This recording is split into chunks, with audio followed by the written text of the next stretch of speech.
There is a difference between happiness and wisdom.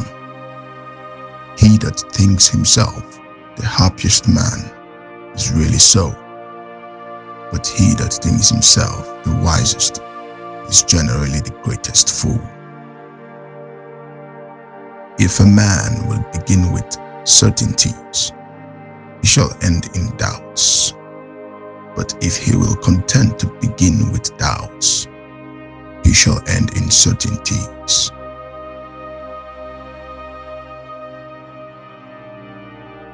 The genius, wit, and the spirit of a nation are discovered by their proverbs. Some books should be tested, some devoured, but only a few should be chewed and digested thoroughly. Hope is a good breakfast, but it is a bad supper. Imagination was given to a man to compensate him for what he is not, a sense of humor to console him for what he is.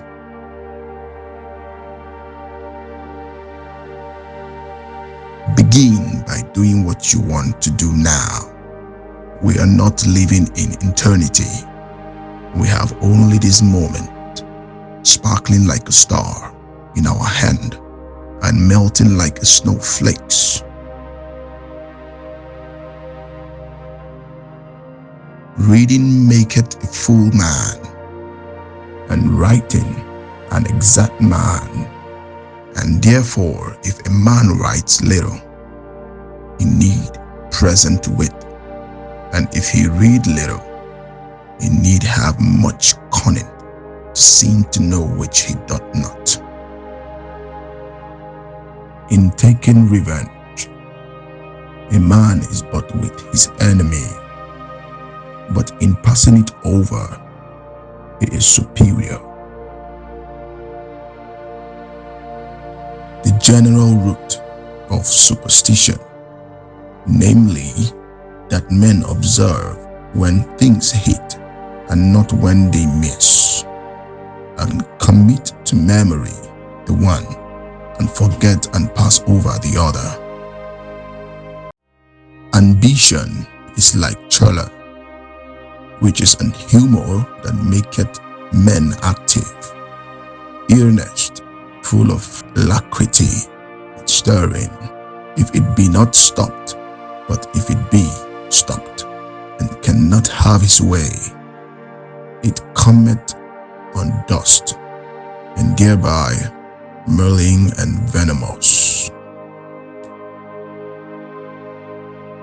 A little philosophy inclineth man's mind to antagonism, but depth in philosophy bringeth men's minds about to religion. God Almighty first planted a garden, and indeed it is the purest of human pleasures. A man would die, though he were neither valiant nor miserable, only upon a weariness to do the same thing so often, over and over. Death is a friend of ours, and he that is not ready to entertain him is not at home. Fame is like a river that beareth up things light and swollen, and drowns things weighty and solid. Men fear death as children fear to go in the dark, and as that natural fear in children increased with tales, so is the other. Wives are young men's mistresses, companions for middle age, and old men's nurses. Virtue is like precious odors, most fragrant when they are incensed or crushed. Truth is a naked and open daylight that doth not shew the mask and memories and triumphs of the world, half to safety and dainty as candle lights. A wise man will make more opportunities than he finds. It is a pleasure to stand upon the shore and to see ships tossed upon the sea, a pleasure to stand in the window of a castle and to see a battle and the adventures thereof below. But no pleasure is comparable to standing upon the vantage ground of truth and to see the errors and the wanderings and mist and tempest in the veil below. The logic now in use serves rather to fix and give stability to the errors which have their foundation in commonly received nations than they help the search for truth, so it does more harm than good. Houses are built to live in and not to look on.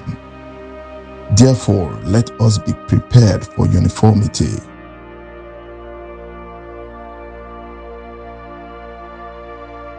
Natural abilities are like natural plants that need pruning by study, and studies themselves to give forth direction too much at large, except they be bounded by experience. There is no comparison between that which is lost by not succeeding and that which is lost by not trying. It is a strange desire to seek power and to lose liberty, or to seek power over others and to lose power over a man's self. Judges ought to be more learned than witty, more reverent than plausible, and more advanced than confident. Above all things, integrity is their portion and proper virtue.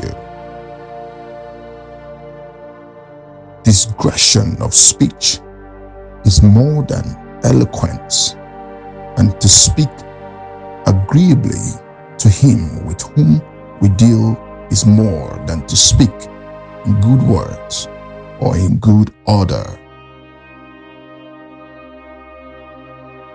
He that gives good advice builds with one hand. He that gives good counsel and example builds with both. But he that gives admonition and bad example builds with one hand and pulls down with the other.